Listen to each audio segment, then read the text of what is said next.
देश में 7 चरणों में 543 लोकसभा सीटों पर मतदान पूरे हो गए हैं। सभी की निगाहें 4 जून के चुनाव परिणाम पर टिकी हुई है। इससे पहले पीपल्स इनसाइड पोल स्ट्रेट और टीवी9 के एग्जिट पोल सर्वे में अनुमान लगाया गया है कि फिर से केंद्र में मोदी सरकार बन सकती है।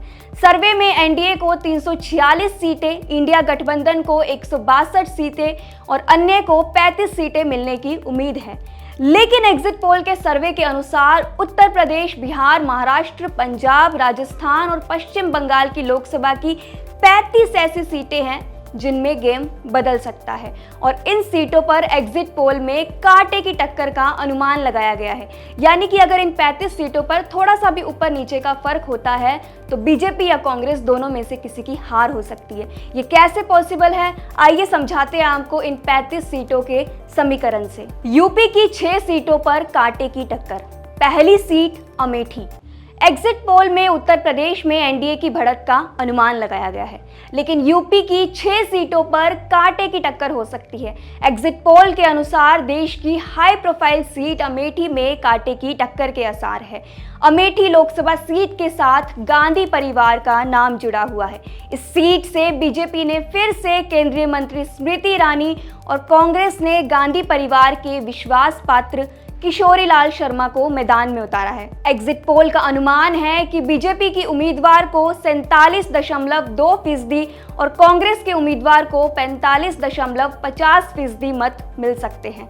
एग्जिट पोल के अनुसार इस सीट से फिर से स्मृति ईरानी जीतती दिख रही है, लेकिन जीत का अंतर मात्र 1.52% है। दूसरी सीट बाराबंकी। बाराबंकी लोकसभा सीट पर कांग्रेस के तनुज पूनिया, बीजेपी के राजरानी रावत और बसपा के शिव कुमार दोहरे उम्मीदवार हैं। एग्जिट पोल के अनुसार बाराबंकी में कांग्रेस उम्मीदवार को 48.37% और बीजेपी के उम्मीदवार को 43.71% वोट मिलने की उम्मीद है।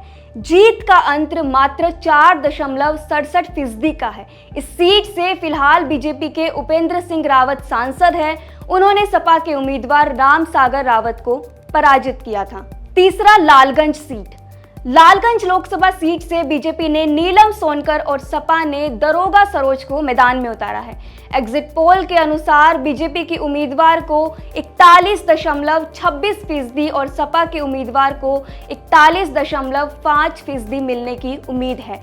इस सीट पर जीत का अंतर मात्र 0.21% का है। साल 2019 के लोकसभा चुनाव में बसपा के संगीता आजाद ने बीजेपी की नीलम सोनकर को पराजित कर जीत हासिल की थी। चौथी सीट गाजीपुर।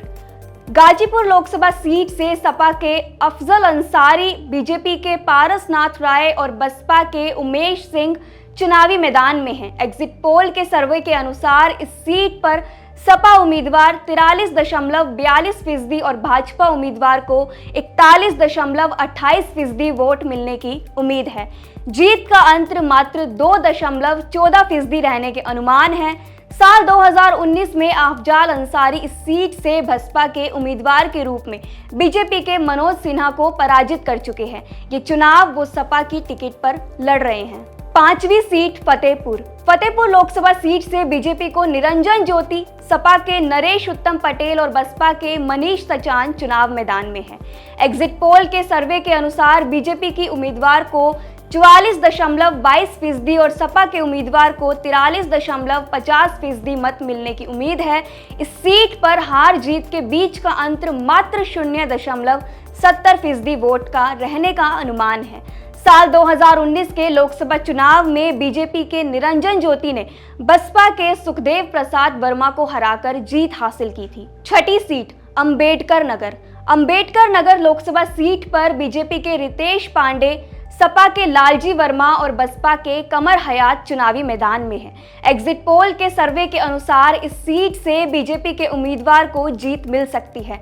बीजेपी के उम्मीदवार को 44.47% और सपा के उम्मीदवार को 40.1% वोट मिलने की उम्मीद है। इसमें से जीत हार का अंतर मात्र 4.46% रहने का अनुमान है। पिछले लोकसभा चुनाव में बसपा के रितेश पांडे ने बीजेपी के मुकुट बिहारी को हराया था। अब आती है बिहार की 7 सीटों पर किस तरह से पेच फंसा है, बताते हैं। 7वीं सीट वाल्मीकि नगर लोकसभा सीट से जेडीयू के सुनील कुमार, राजद के दीपक यादव और एएसपी-केआर के शेफी मोहम्मद मियां चुनावी मैदान में हैं। एग्जिट पोल के अनुसार आरजेडी के उम्मीदवार की सीट से जीत मिलने के आसार हैं। आरजेडी को 40.88% और जेडीयू को 36.18% मत मिलने की उम्मीद है। जीत हार का अंतर 4.70% का है। पिछले लोकसभा चुनाव में इस सीट पर जेडीयू के सुनील कुमार ने कांग्रेस के प्रवेश कुमार मिश्रा को हराया था। 8वीं सीट सीतामढ़ी लोकसभा सीट से आरजेडी के अर्जुन राय और जदयू के देवेश चंद्र ठाकुर को उम्मीदवार बनाया गया है। एग्जिट पोल में आरजेडी को 40.85% और जदयू के उम्मीदवार को 38.84% मत मिले हैं। जीत हार का अंतर 2.1% का ही है। साल 2019 के लोकसभा चुनाव में जेडीयू के सुनील कुमार पिंटू ने राजद के अर्जुन राय को पराजित कर जीत हासिल की थी। 9वीं सीट सुपौल लोकसभा सीट से जेडीयू के दिलेश्वर कामेत और राजद के चंद्रहास चपाल उम्मीदवार हैं। एग्जिट पोल में आरजेडी के उम्मीदवार को 35.92% और जदयू के उम्मीदवार को 36.4% मत मिलने के अनुमान है।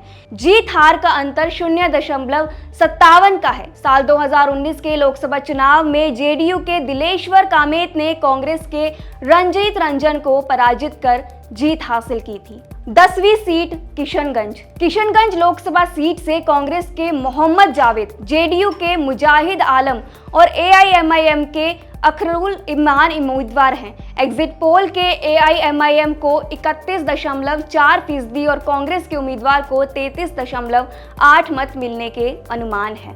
जीत हार का अंतर 2.4% का है। 2019 के लोकसभा चुनाव में इस सीट से कांग्रेस के मोहम्मद जावेद ने जेडीयू के सैयद महमूद अशरफ को हार दी थी। 11वीं सीट मुंगेर लोकसभा सीट से जेडीयू के लल्लन सिंह और राजद की अनीता देवी महतो उम्मीदवार हैं। एग्जिट पोल के सर्वे के अनुसार आरजेडी को 38.56% और जदयू को 40.56% मत मिलने के अनुमान है। जीत हार का अंतर महज 2% का है। 2019 में जेडीयू के लल्लन सिंह ने कांग्रेस की नीलम देवी को पराजित किया था। 12वीं सीट मधेपुरा लोकसभा सीट से जेडीयू के दिनेश चंद्र यादव और राजद के प्रोफेसर कुमार चंद्रदीप उम्मीदवार हैं। एग्जिट पोल में आरजेडी के उम्मीदवार को 41.69% और जदयू के उम्मीदवार को 38.14% मत मिलने के आसार हैं। जीत हार का अंतर 3.55% का है। साल 2019 के लोकसभा चुनाव में जेडीयू के दिनेश चंद्र यादव ने राजद के शरद यादव को पराजित किया था। 13वीं सीट बांका लोकसभा सीट से जेडीयू के गिरिधारी यादव और राजद के जयप्रकाश नारायण यादव उम्मीदवार हैं। एग्जिट पोल के अनुसार आरजेडी के उम्मीदवार को 39.1% और जेडीयू के उम्मीदवार को 39.28% के मत मिलने की उम्मीद है। इस सीट पर भी जीत हार का अंतर महज 0.27% का है। लोकसभा चुनाव में जेडीयू के गिरिधारी यादव ने राजद के जयप्रकाश नारायण यादव को पराजित किया था। महाराष्ट्र की 5 सीटें बेहद कम अंतर में। 14वीं सीट मुंबई दक्षिण सीट। महाराष्ट्र में मुंबई दक्षिण सीट पर शिवसेना यूबीटी के अरविंद सावंत और एसएचएस के यामिनी जाधव उम्मीदवार हैं। एग्जिट पोल के अनुसार एसएस यूबीटी को 47.25% और एसएचएस को 43.16% मत मिलने की उम्मीद है। जीत का अंतर 3.89% का है। 15वीं सीट नांदेड़ लोकसभा सीट पर बीजेपी के उम्मीदवार को 43.76% और कांग्रेस के उम्मीदवार को 42.12% मत मिलने के अनुमान है। जीत हार का अंतर 1.64% का है। 16वीं सीट ढिंडोरी लोकसभा सीट पर एनसीपी एसपी के उम्मीदवार को 44.48% और बीजेपी के उम्मीदवार को 44.30% मिलने की उम्मीद है। जीत हार का अंतर 0.18% का है। 70वीं सीट मुंबई उत्तर पश्चिम मुंबई उत्तर पश्चिम लोकसभा सीट पर एसएसयूबीडी के उम्मीदवार को 45.34% और एसएसयूबीडी के उम्मीदवार को 43.53% मत मिलने की उम्मीद है। इस सीट पर जीत हार का अंतर सिर्फ 1.81% का है। 18वीं सीट रायगढ़ लोकसभा सीट पर एसएसयूबीडी के उम्मीदवार को 44.88% और एनसीपी के उम्मीदवार को 42.55% मत मिलने की उम्मीद है। जीत हार का अंतर 2.33% का है। 19वीं सीट मवाल लोकसभा सीट पर एसएचएस के उम्मीदवार को 45.43% और एसएसयूबीडी के उम्मीदवार को 45.8% मत मिलने की उम्मीद है। हार जीत का अंतर 0.35% का है। अब आते हैं पंजाब की 5 सीटों पर, जहां पर कांग्रेस और भाजपा के बीच कांटे की टक्कर है। 20वीं सीट अमृतसर। पंजाब के अमृतसर में कांग्रेस के उम्मीदवार को 28.4% और आप के उम्मीदवार को 25.82% मत मिलने की उम्मीद है। जीत हार का अंतर 2.22% का है। 21वीं सीट फिरोजपुर में आप उम्मीदवार को 25.44% और कांग्रेस के उम्मीदवार को 24.15% मत मिलने के आसार हैं।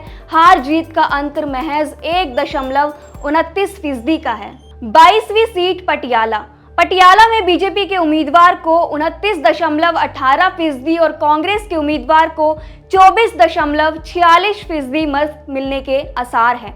हार जीत का अंतर 4.72% रहने का है। 23वीं सीट होशियारपुर में आप उम्मीदवार को 30.43% और बीजेपी के उम्मीदवार को 29.2% मत मिलने के आसार हैं। हार जीत का अंतर 1.41% का है। 24वीं सीट लुधियाना में कांग्रेस उम्मीदवार को 29.90% और बीजेपी के उम्मीदवार को 25.70% मत मिलने के आसार हैं।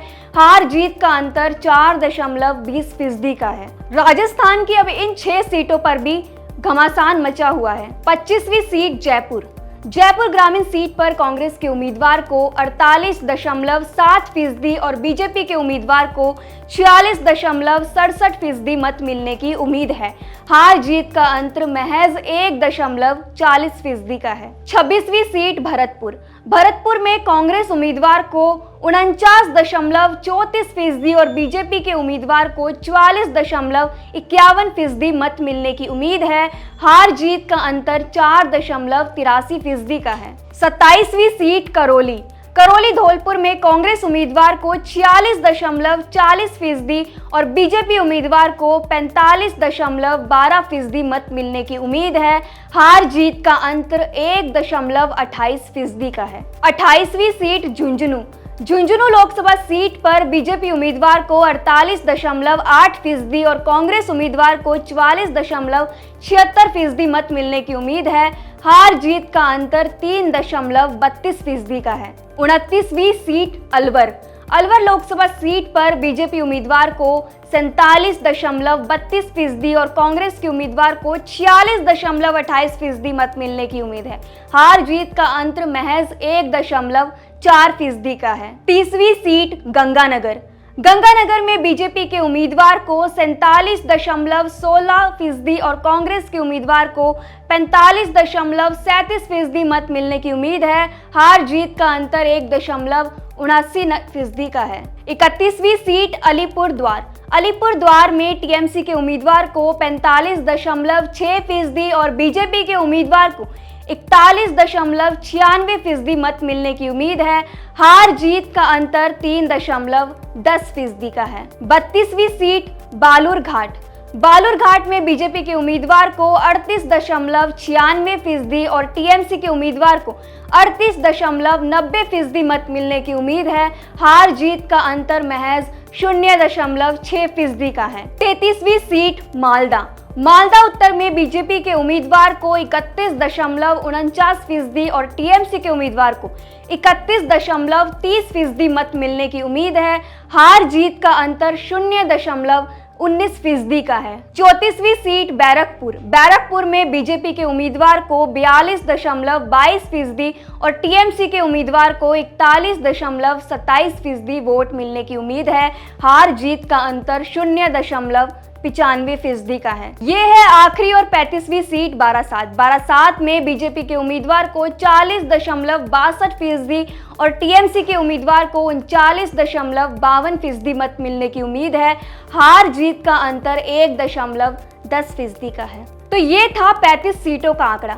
जिस तरह से एग्जिट पोल में दिखाया गया है कि बीजेपी को 300 सीटें मिल रही हैं, अगर बीजेपी इन 35 सीटों में हारती है तो उसका आंकड़ा बेहद कम हो सकता है। इस तरह से एग्जिट पोल के नतीजे गलत भी साबित हो सकते हैं।